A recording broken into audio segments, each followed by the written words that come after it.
Welcome to the Dreams of Consciousness podcast. If you'd be so kind, would you mind introducing yourself? Hi, I'm Sebastien. I play in the band Wyatt E, and that's it. I'm the guitar player and the bass player, and also play a little bit of synth in that band. And it's a doom ambient band from Belgium. And Sebastien, how would you describe the music of Wyatt E?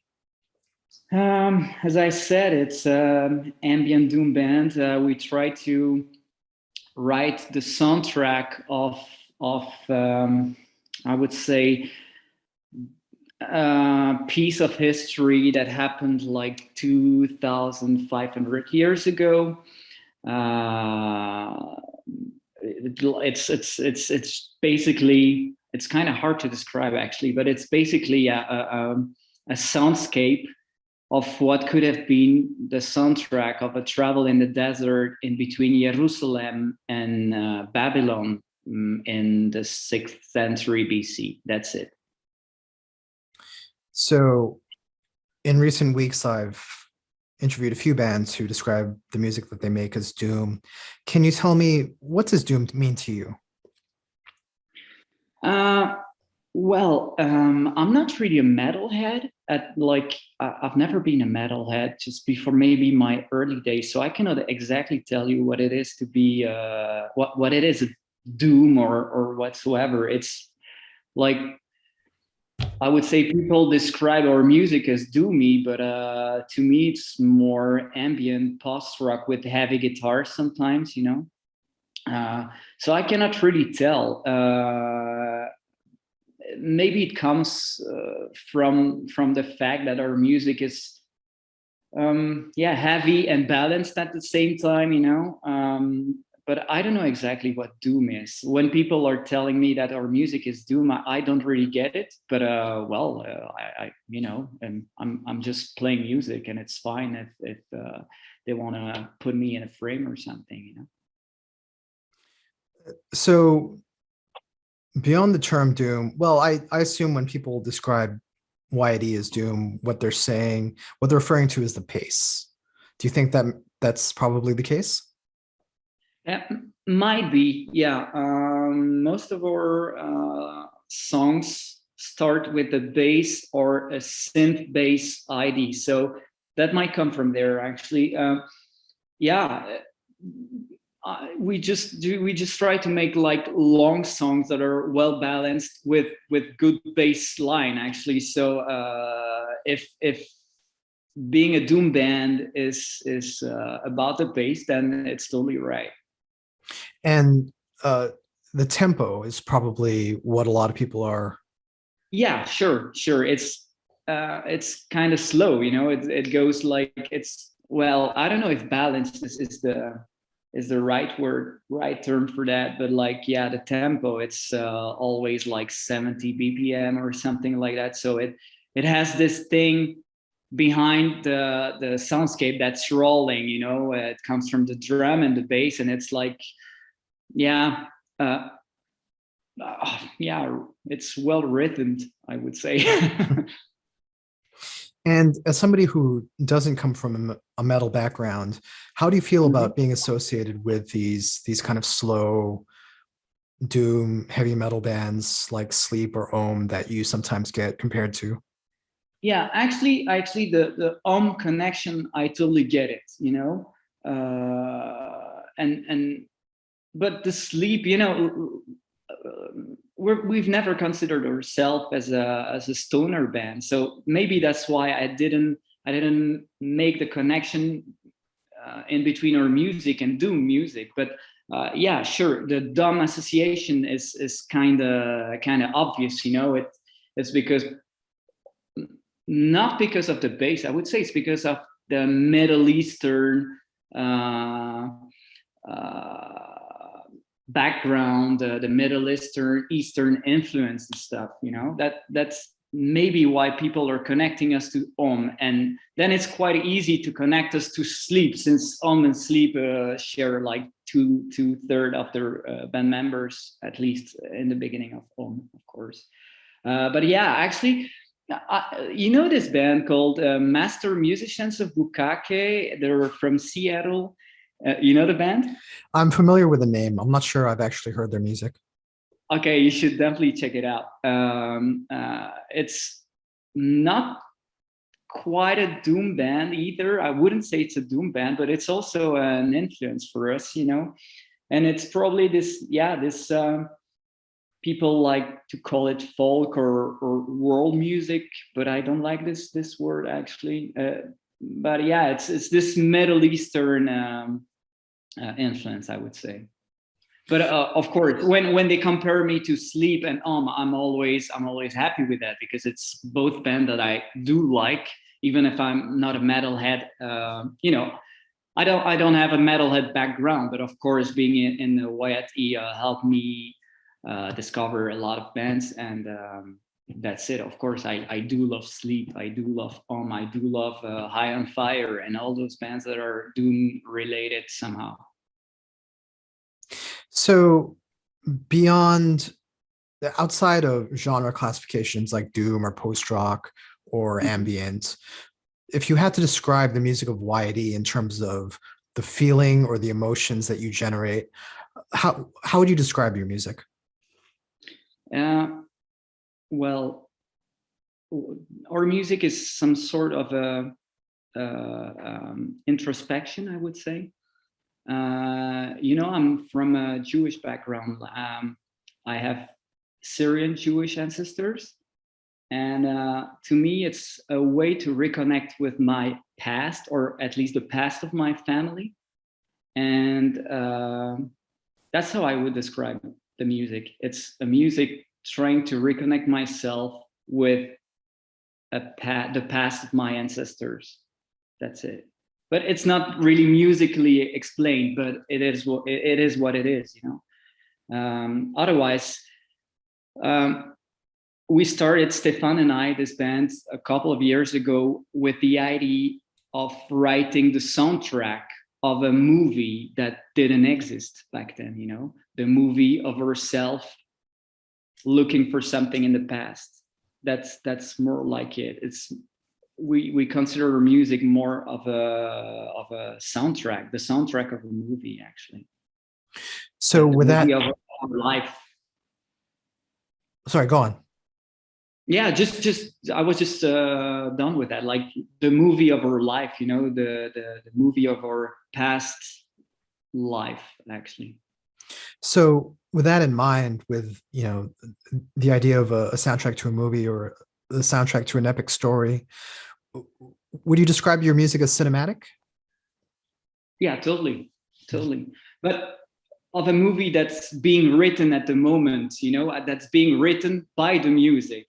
You see, the like if the music would come first, and the movie is actually what's you're building, the not the memory but your imagination that's building the movie on the music you're actually doing at the moment.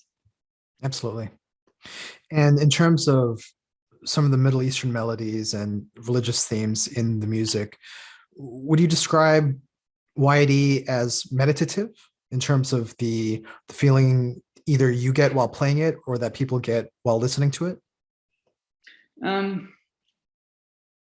Here I'm speaking for myself. I wouldn't say so. If I just consider Sebastien, you know, because I'm not really a religious person, but you can also meditate and not being religious. So it talks to me differently, actually. It's too personal for me to be meditative. You know, if it was some sort of meditation or something, it wouldn't be the music I would consider. To me, it's more like reconnecting with my past. But you're kind of right as well, because I'm pretty sure it's being used for by some people for meditation as well. I got messages from a bit everywhere in the world. You know, some people use my music in yoga lessons or dance lessons. You know, I mean, it's always it's stupid to tell you that, but like people put in it what they want to see in it, you know. So yeah, the meditation is probably something that might occur when you're listening to Wyatt E sometimes, if you're that kind of person. And in that light, in terms of people using the music to their own ends, I know you just said that you don't consider your music related to stoner metal or stoner rock or anything like that. But how do you feel about people getting high or maybe taking psychedelics while they listen to your music? If they want to have some fun, that's fine. You know, life's too short. So yeah, of course, if they do want to get high listening to Wyatt E, it's probably one of your best music companion to do so. I'm always happy when people are telling me that, you know, they just disconnect from reality listening to our music. And if the music is one of the media, like weed would be a media as well to disconnect, then I'm happy, and you can use both. If it doesn't go along, it doesn't go against the law of your country. Of course, I don't want people go to jail because of me, you know. But if they like it, it's fine. Enjoy Wyatt responsibly. Yeah, totally. Or don't tell your parents, or don't get caught. So you touched on the origins of the band briefly. Can you tell me a little bit more about what brought you guys together and how you arrived at this concept that you have? Yeah. So Stefan and I started this band like maybe 15 or 20 years ago. It wasn't Wyatt E. We were a fan of Shellac and Big Black, you know, this band from Steve Albini. And we did dig like drum machines and electric guitars, and we started jamming for hours and hours, like for maybe 10 years before we started what would become Wyatt E. Then we met our first drummer, and we already had that idea that we wanted to make like cinematographic music or something, you know. And with this drummer, you know, well, actually, before that, we were more into apocalyptical Western. And when we met that guy, the first drummer, we were like, okay, it doesn't sound Western at all. It sounds like Eastern, you know. And that was the moment that I was trying reconnecting with my past and my Middle Eastern Jewish ancestry. And that's how we started. Like, it's always about desert. It's really doomy, you know, desert, stoner rock, you know, but it is what it is. So maybe I was a stoner guy, not knowing it before. But yeah, I don't know what I was about to say. Oh yeah, so we met that drummer guy, and it doesn't sound Western music anymore, but it sounds Eastern. And I got this thing with me reconnecting with my past. I'm like, okay, I'm going to merge the whole thing, you know, my personal history and the band that's becoming a band, and that's how we started actually. So we started jamming for months, and we had those first two songs of 15 minutes each, I think. And we put them together on an album. But back then we didn't really want to play live shows or anything. So Do you mind if I ask why? Well, we were all involved in different bands, and we had this thing that was kind of personal that we didn't want to share with anybody. So we just put that online, share it to different people we knew, but who didn't know we were in the band, like, you know, local webzine and stuff like that. And they kind of liked it, I think. And yeah, somehow, we didn't want to say our name or anything, and there was this personal story. So we just put Jerusalem on our Bandcamp back then, just to get people confused, just to not to be so it wasn't related to us. You mean in And terms of your location, right? You put your yeah, location down yeah. as Sorry, Jerusalem? sorry. It's all messy, but it's messy in my head as well. Yeah. The location of the band was Jerusalem,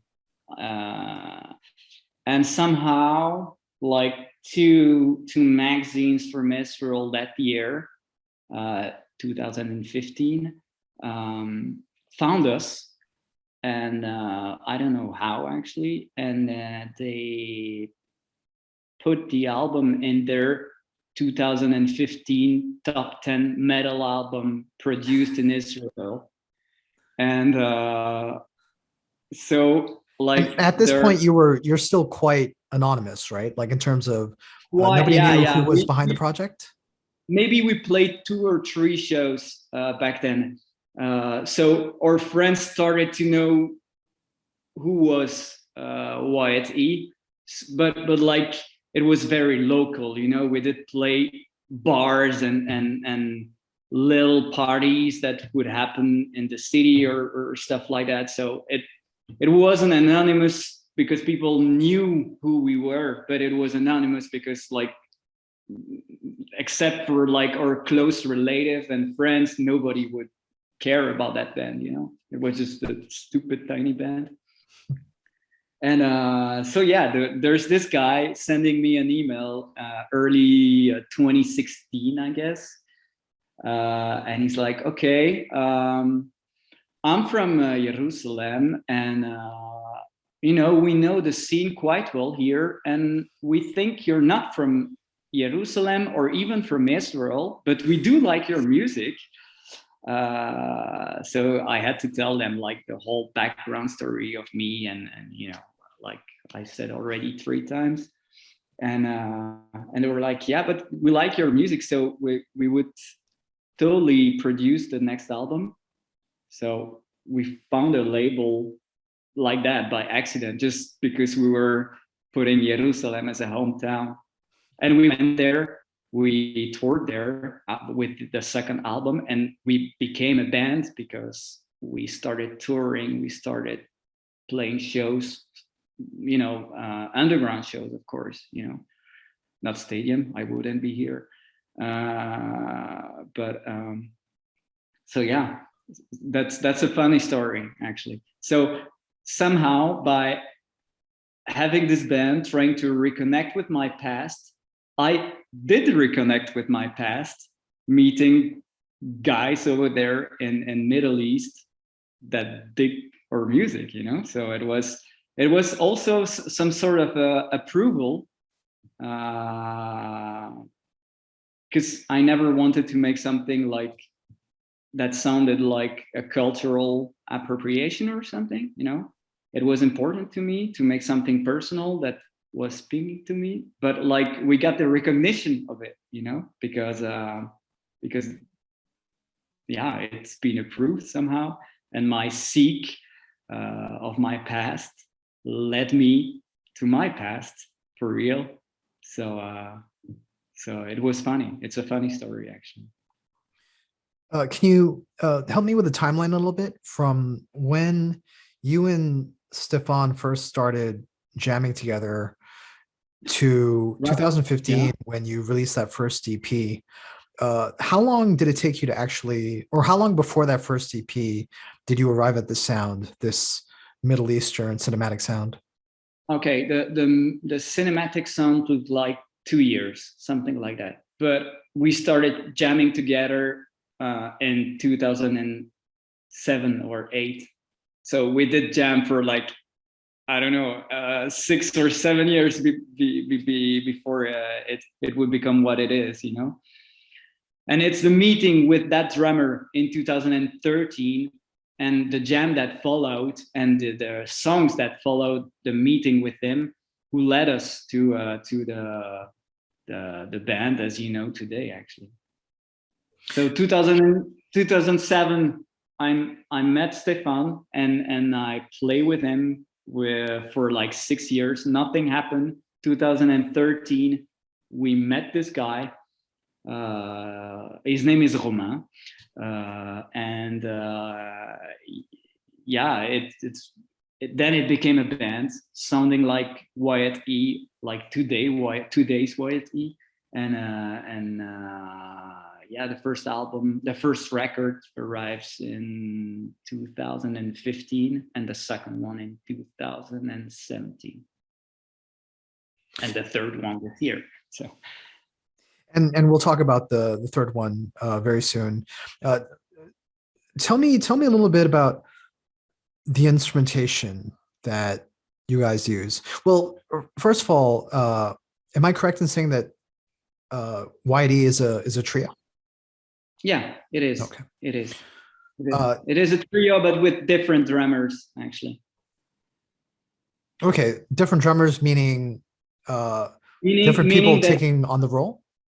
Yeah, and actually different people collaborating at the same time with the band.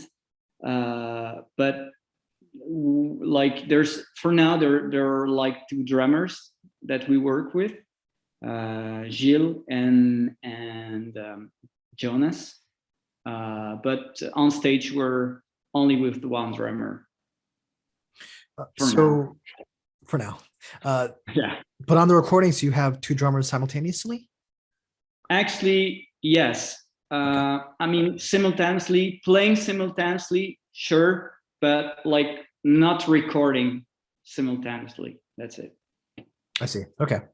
And you also use some instrumentation that's not typical of rock music, right? You're right. Yeah, we use a saz, which is some sort of Middle Eastern lute or baglama, you call it also in Turkey. That's an instrument that's all around the Middle East, and depending on the size or the region, it has different name. And I did fall in love with that instrument since I met a guy here at the Fine Art Academy of my town. You know, I was studying videography and installation art, and we had like lessons with different people in the school. And I met this Kurdish guy, and he's playing saz. And I like it's 10 years ago maybe, and I do love this instrument. I did back then. I did love this instrument, and I asked him to teach me a little bit. You know, it's in his family, it's pretty common that people are learning instruments since they're like kids. You know, the parents teach the kids who's going to teach their kids and whatsoever, you know. And I asked him to teach me a little bit of it. And it's not that I really had lessons with him, but he did teach me like a few stuff. And I started to make my way into the practicing of saz myself. And since it's something that I really love, I was like, yeah, maybe we should use that also in Wyatt E, because I think it would fit the music perfectly. So yeah, we have this. We have a lot of synth as well. You don't find a lot of doom bands that are playing synth. And in Wyatt E, it's actually the main instruments that we're using synth. So yeah, voila, that's it. I'd like to talk about your songwriting just a little bit. Can you tell me your process? How do songs typically come together for Wyatt E? Yeah, same again, a jam. So we're seeing each other for like 5-6 hours, you know, and we start jamming. And when we find a good theme or a good gimmick or something, we just tape it, we record it, and we put it in the PA. like we made it a 10 minutes track or something. We put in on the PA, and then we play over it again, you know, with different instruments or different theme that we would find. And we repeat this process over and over again. And at the end, you have like this song that's like, I don't know, 10, 20, 30 minutes long. And then we just like, there's like, I don't know, 50 tracks of what we did. And then we start to, how you would say that? Yeah, we were like, okay, on the first minute, we're going to pick this drum with this bass, with this synth, with this guitar. And then on the next move, we're picking different ones. And it's like that. It's like we're adding layers of music over and over again. And at the end, it's just a matter of selection. You know, you're selecting the part that you like the most in the building of your song. That's how we do. But at the end, you know, of the process, sometimes we have like 100 tracks recorded for the same song. So it's a really, really long job to do. Sometimes it's taking us more than a year to finish one song. It's a 20-minute song, of course, but it's a long process. And how do you guys decide the direction with all these different versions of the songs? How do you decide which is the version that's going to be released? The first version is actually the one that we're going to release, because we always keep, like, from what you hear on the record, some tracks has been written and recorded 4 or 5 years ago. So the selection arrives at the very beginning of the process. When we find the backtrack, the synth that's more in the back than the other, that's the very first track we use, and that's going to lead the whole creating process, you know. So we have this synth that's going to drive the whole song from the beginning to the end. And it's that layer, that synth that's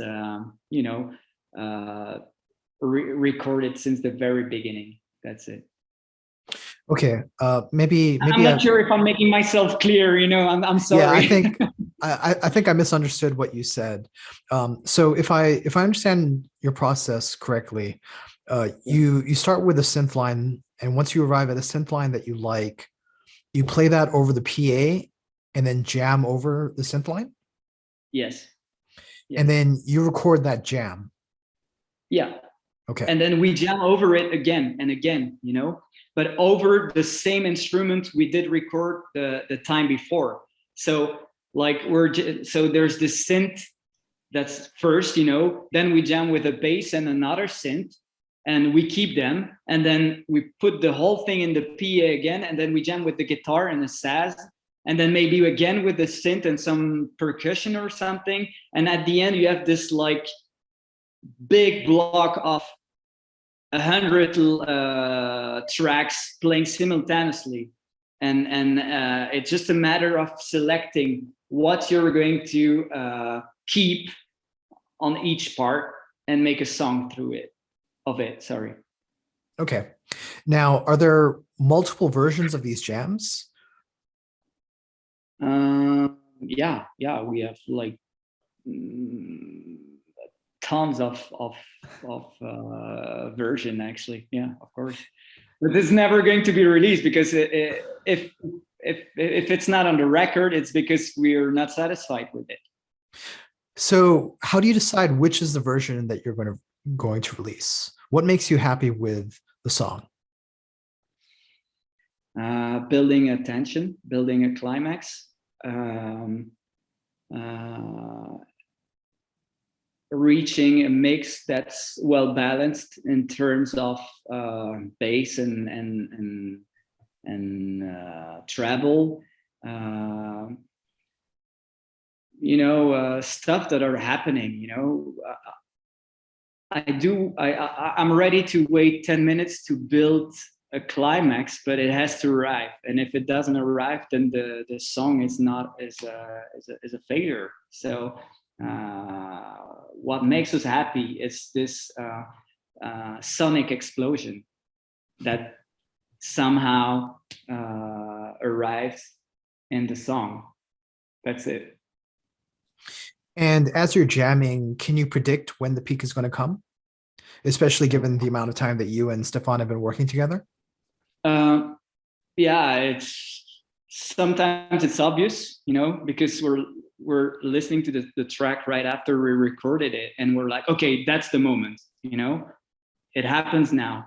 So, but it's a bit clumsy sometimes, you know. So it's always a matter of playing it like you played it the time that satisfied you, you know. It's a matter of doing over and over again the same tension to make it sound like if it was natural, like the first time as well. So that's it. So this process that you described to me is quite interesting, because I've spoken with a few bands who use improvisation as a big part of their songwriting and their live performances, and the improvisation also occurs on the album. And what their take on it is that it's impossible to recreate, not impossible, but it's hard to recreate certain things through that improvisation because it happens spontaneously. Do you know what I mean? Mm-hmm. Yeah, sure. But yeah. Sometimes it's the same for us as well. We keep that spontaneous moment, but we place it in where it fits the best the song, actually. And the whole thing is like to build up the tension to that marvelous thing you just done, that you're going to keep, but you still need to add guitars before and after to make it interesting, you know. The momentum, the happening is there, but you know, maybe you it was just a matter of chance. So there's only 1 minute that's good, you know. So you keep that minute of music, and the thing is like, okay, now let's think of how we're going to build up something that will make you think that the whole building up was natural, but only the climax was, maybe, you know. That's it. So somehow it's improvisation, but also organized improvisation. It sounds like it is, but it isn't. It's a process that's taking years sometimes, you know. Actually, it is what it is for Wyatt E. This is how we're doing it, you know. It sounds like it's improvisation, but it's not really improvisation. It's also it's like a movie, actually. Sometimes it is messy, but everything is calculated, you know. Everything is staged, and that's what I like about music as well, you know. It's a form of art like anything else. It's the same for like abstraction in painting, you know. It looks like it is unorganized, but it's actually an organized chaos. When you look at Pollock's painting and stuff like that, it looks like it's just colors that are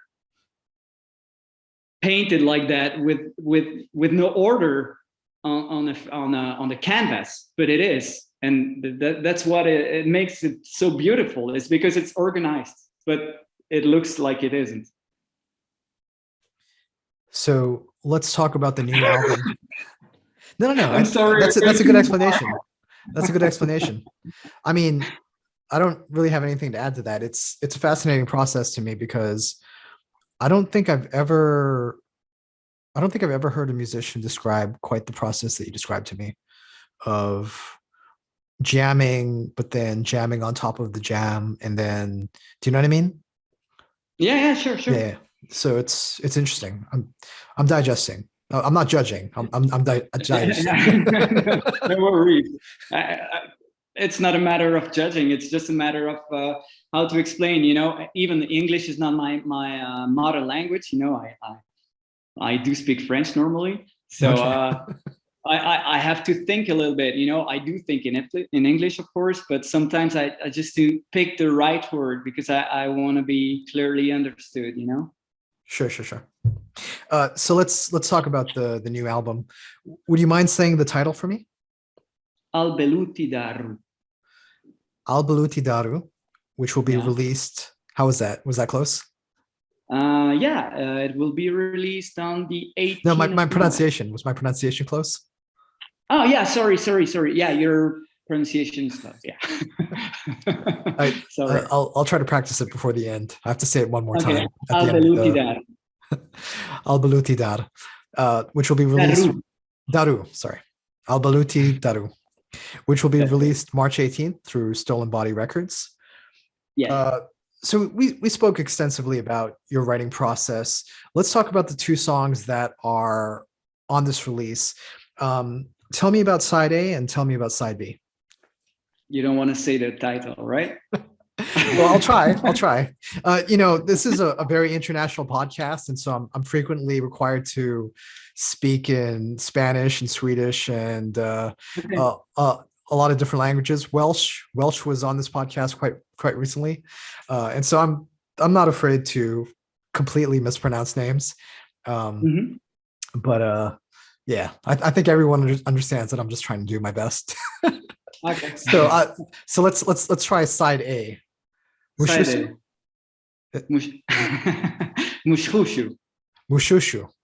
Mushushu. Oh, okay. I need to do that like Hanukkah. Let me try. Actually it's Mushushu. No. Mushushu. Mushushu. Yeah, somehow. I'm sorry. No worries. It's not even my language, actually. So what languages are these titles in? It's Akkadian language. Okay. So it's the language that used to be spoken in Babylon 600 years BC. And what relation does Akkadian have to modern Arabic and modern Hebrew? They're somehow related through the Semitic language, but I'm not even sure about it, actually. I know that it's not related to Arabic, but it's related to Farsi. I think it's what they speak in Iran, basically? Yeah, that's it. And, I just do love history. And because so I'm going to talk about me again, but like you'll see why. So the whole thing of me reconnecting with the past, there's this episode of history where a king called Nebuchadnezzar II, the second, then comes to Jerusalem and did capture the Jewish elite of the city, and brings them back, like forced them in exile to Babylon. And I was like, okay, so I do love history, and I do love this part of history, and I'm like, yeah, maybe I should like somehow link my Jewish ancestry to that and make something out of it. And so I was starting thinking of, okay, how am I going to do that? Like maybe I should be the guy who's the Jewish capture in Jerusalem 25 centuries ago, who arrives in Babylon and see the city and see their gods and discover Babylonian culture from the eyes of a guy who's coming from Jerusalem back then.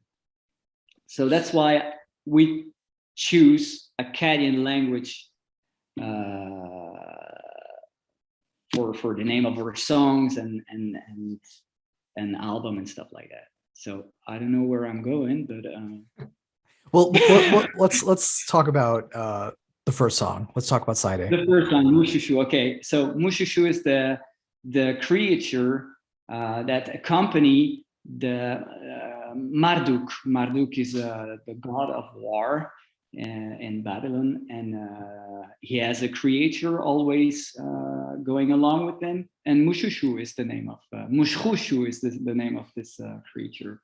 And I was like, okay, let's make a song about it. You know, we can totally write a song about the creature, the pet of Marduk. So yeah, that's it. That's more a song that's mythological related. I don't know if I'm right saying that. Correct me. Yeah, mythological. See, even I couldn't say it. And this is the more atmospheric of the two tracks, right? Yeah. Do you want to say anything about the guest that you have playing saxophone? Sure, he's a drummer.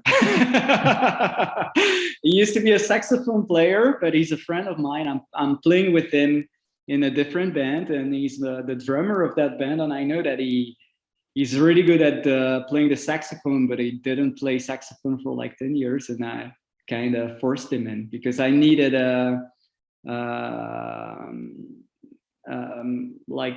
I needed this kind of instrument, and he was the person I knew who was playing it the best. So I invited him. Yannick, it's his name. He's the drummer of a punk band, which is really, really cool, and it's called Cocaine Piss. So it's always about drugs, you know. And yeah, I just invited him because he's very talented. That's it. I invited him because I wanted him to serve my purpose. That's it. I'm glad that you explained who Marduk was, because on this type of podcast, when people bring up Marduk and Tiamat, it's in a completely different context. Oh, really? So let's talk about side B. I'm going to try and say the name. Are you ready? Yeah. Saru Rabu. How is that? Charu. Charu. Charu Rabu. Charu Rabu. That's it. Cool.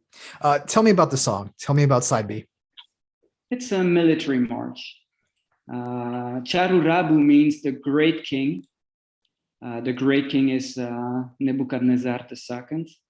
And I wanted to write a military march, like a ceremonial song that could have been a song of a military march, you know, while he's coming back from war or something. So that's it. Now, to be clear, most of your music is instrumental, right? Yeah. And so when you describe these themes and these narrative elements, these largely guide the music in terms of I don't know, composition, but not necessarily narrative. But you know, I told you before about the movie that you're playing in your head. You know, it's always a matter of having images. Yeah, it's to me it's just like a movie that is not filmed, and that I want the music to be the first element. So when we have this idea of writing a military march in honor of Nebuchadnezzar II, I'm like, okay, how am I going to make people think that it is a military march? And the whole creating process comes with that as well. It's not only having a music, like finishing a jam, you know, and put it, like stick a random name on it, you know. It's not like that. The album has a theme, and I stick to the ID, and the ID comes first, and then the music is there to encounter what I have in mind, the movie that's played in my head. Okay. That's being played in my head. Yeah. Tell me a little bit about the recording of this album. It was really long. Well, where did you end up going, first of all? What? Where did you end up recording this? In our rehearsal space, like we always do, because the process is too long, you know.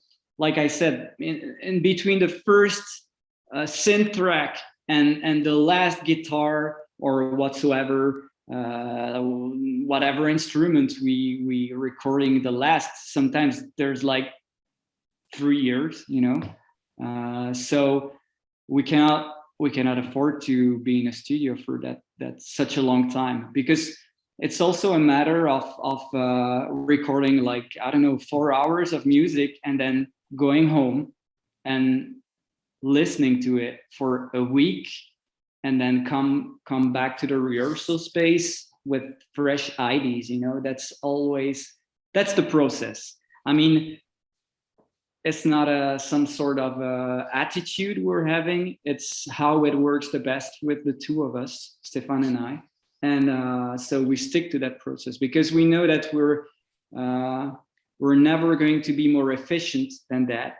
So we have our own method, and that's the one that's working right now. So we keep it like it is. So we also needed to learn how to record ourselves. The mixing is given to someone else's hands, but the recording, we do that ourselves. Actually, Stefan does it, because I'm the worst guy ever to touch a microphone or recording something, or a computer recording program or whatsoever. I'm really, I suck at it. So Stefan is the guy. And I mean, we have this balance in between the two of us. Musically, we're like even, we're equal, we're doing this, you know, whatever happens, he can play the bass on one song, then the guitar on the others. There's no assigned instrument, but he's the technical guy and I'm the theme guy. So I come with the concept, he comes with the recording, we're doing the music together. So are you recording with like a DAW, like a Ableton or Pro Tools or something like that? Yeah, sure. I don't know exactly what he used. Okay. Maybe, but basically usual recording software, right? Yeah. Okay. And then you're recording live into the recording software, and then recording live into the recording software again? No. We're recording the first jams. Sometimes we just record it on a phone or something, you know, because we're like, we don't want to set up the whole portable studio that we have every day, you know, during a week. So we just record it with like cassette or yeah, it's very old-fashioned, but it is what it is. And or phones and stuff. And then like a few weeks after, when we have like one good or two good IDs, we're like setting up the whole recording portable studio that we have. But also we don't really play live. That's also a thing. From the very first recording until the very last recording, we might not have played the whole album together in the same room with a drummer. It's also a process after that, after the album is being mixed and everything, we meet ourselves again and we stay 10 to 20 days in the studio, and we start learning the songs that we are actually recorded the 2 last years. So I don't know if it answers your question, but that's going to be my answer. Okay, so it sounds like the recording is divided into two parts. Like the first part would be more of the writing process, and then Yes. when it's actually time to record the release, you do like a more traditional recording. Yeah, that's it. But like the creating process also happens during that recording sessions, you know. It's just that like the main IDs are there, and then we're going to record them, you know, and then we add tons of stuff on it. But like the skeleton of the song, is it correct to say that the skeleton of Yeah, the yeah. song is there, and then we can like be creative over it again, you know. It's not like we would be creative like the first 2 weeks, then we're going to record it. No, we first jam for like, I don't know, 6-7 weeks, and then we have something, and from there we start building and recording stuff over again. I gotcha. So with this in mind, does the final recording ever surprise you? Of course. Every single time? Yeah. No shit. So Every single time? that not every single time, but like for the last album we were surprised. But also it's because we're not doing the mix ourselves, you know. So once we recorded everything, we let that in the hand of somebody else who's going to make choices in between, like what he puts, like he just like get rid of, or what's going to lead the song, you know. We're telling the mixing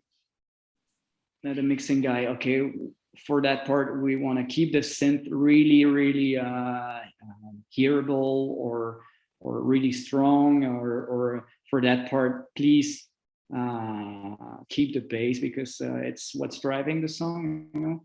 But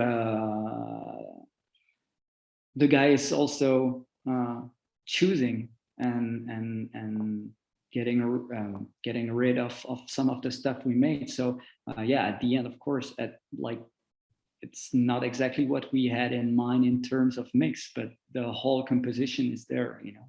And since we recorded everything, we like everything. It's just that the mixing guys choose different stuff than we would have done if we would have done it ourselves. But the thing is that after it's being recorded, it's not our work anymore. It's the work of somebody else as well. And here it's Billy Anderson. You probably know the guy. And yeah, so at the beginning of our conversation, we talked about Sleep and Ohm, and of course, Billy Anderson is famous for his work with those bands, especially Sleep's. Funnily enough, Jerusalem. Yep. Yeah. So tell me, why Billy? Why was he the right guy for this? Actually, I love his work with Kanate. Okay. Yeah. That's why we got in touch with him.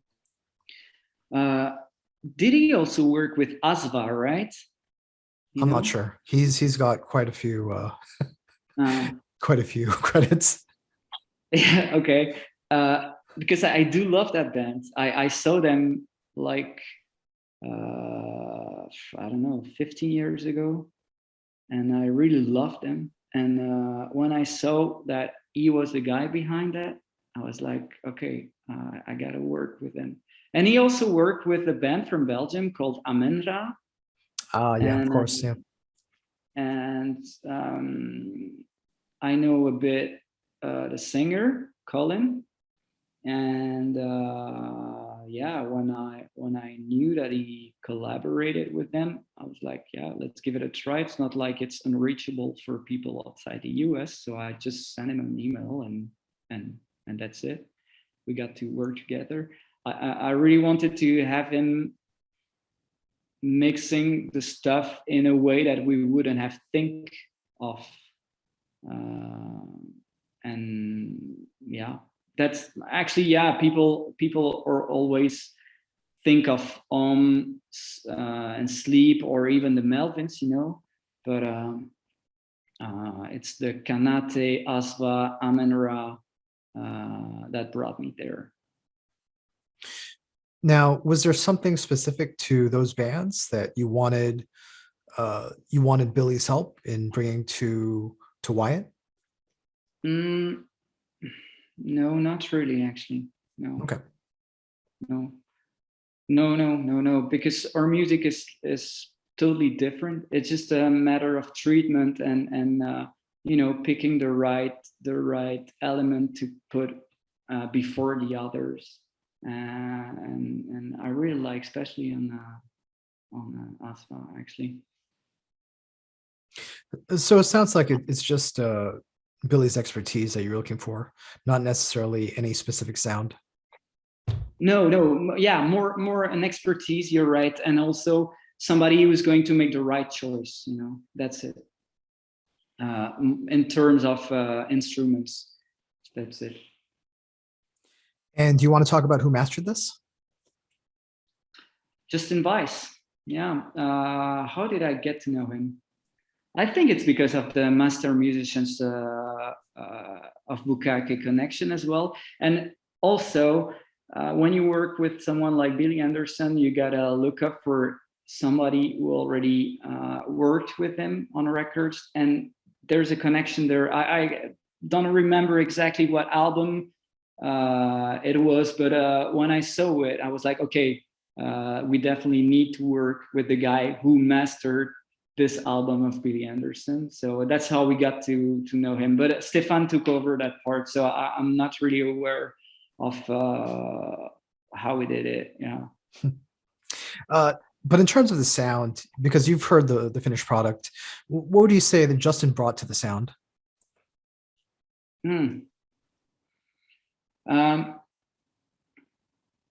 Since in Wyatt E we're keeping our work divided, and Stefan is the technical guy, I'm going to be the guy who's going to tell you it's louder. So the mastering is louder than the mix. No, seriously, that goes far beyond my technical knowledge. I'm the lazy artist of the band, so I don't know how to answer that question. I'm more like, yeah, it sounds louder. I do love the what he did with that album. That's it. I'm not like, oh yeah, and metal frequencies. I feel like that it's a bit better. No, I have no fucking clue, man. I'm sorry. And Stefan is really bad in English, so I have to take over. No. I think everyone will agree that this was a good chat. So as we're finishing up, tell me what's in store for Wyatt in the future. I understand you have a tour starting very soon. Yes. So we have this release party on the 19th of March. Then, we have a tour along with the Italian band Messa, also Doom band, no surprise. And in the middle of that tour, we're playing 2 shows in Roadburn Festival in Holland. One under our own name, Wyatt E. We're playing the album Al Daru. And the other one, we're playing under the name of Atonia. And it's a collaboration in between Wyatt E, English band 5D Elephant, and Israeli singer from Jerusalem, MC Slice.